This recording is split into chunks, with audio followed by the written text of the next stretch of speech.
একদিন আমাদের নিজের শরীরই আমাদের বিরুদ্ধে সাক্ষ্য দেবে। যে সত্য আমরা লুকিয়ে রাখি সেদিন তা আর লুকানো থাকবে না। কিয়ামতের সেই ভয়ঙ্কর জবাবদিহির বর্ণনা এসেছে হযরত আবু হুরায়রা রাদিয়াল্লাহু তাআলা আনহু থেকে, যা জানিয়ে গেছেন হযরত মুহাম্মদ সাল্লাল্লাহু আলাইহি ওয়াসাল্লাম। বিস্তারিত ডেস্ক রিপোর্টে।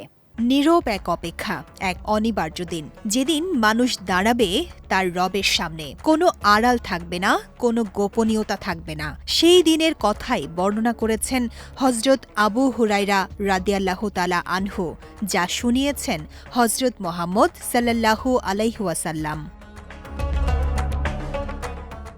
সাহাবারা জানতে চেয়েছিলেন তারা কি কিয়ামতের দিন আল্লাহকে দেখতে পাবে।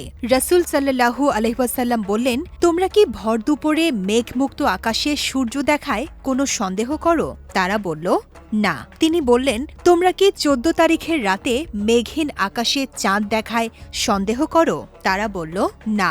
তিনি বললেন, সেই সত্তার কসম যার হাতে আমার প্রাণ, তোমরা তোমাদের রবকে দেখায় সন্দেহ করবে না, যেমন তোমরা সন্দেহ করো না সূর্য চন্দ্র কোনো একটি দেখার ক্ষেত্রে। এই নিশ্চিত সাক্ষাতের পরই শুরু হবে জবাবদিহি। আল্লাহ একজন বান্দাকে জিজ্ঞেস করবেন, তিনি কি তাকে সম্মান, সম্পদ, পরিবার ও সুযোগ দেননি? বান্দা স্বীকার করবে। তখন প্রশ্ন আসবে, সে কি কখনো ভেবেছিল এই সাক্ষাতের কথা? যখন সে অস্বীকার করবে, আল্লাহ বলবেন, তুমি আমাকে ভুলে গিয়েছিলে, আজ আমিও তোমাকে ভুলে যাব। একই পরিণতি হবে আরেকজনের। এরপর এক ব্যক্তি নিজের পক্ষে কথা বলতে শুরু করবে। সে ঈমান, নামাজ, রোজা ও দানের কথা বলবে, কিন্তু তখন আল্লাহ বলবেন তার বিরুদ্ধে সাক্ষী আনা হবে।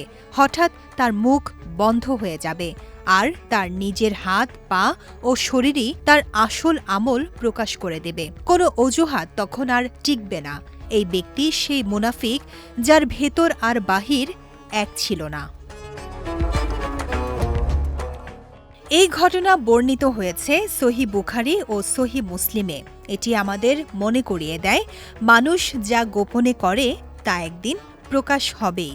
তাই আল্লাহর সাথে সেই অবশ্যম্ভাবী সাক্ষাতের প্রস্তুতি হওয়া উচিত জীবনের সবচেয়ে বড় লক্ষ্য। বিজয় টিভি নিউজ ডেস্ক।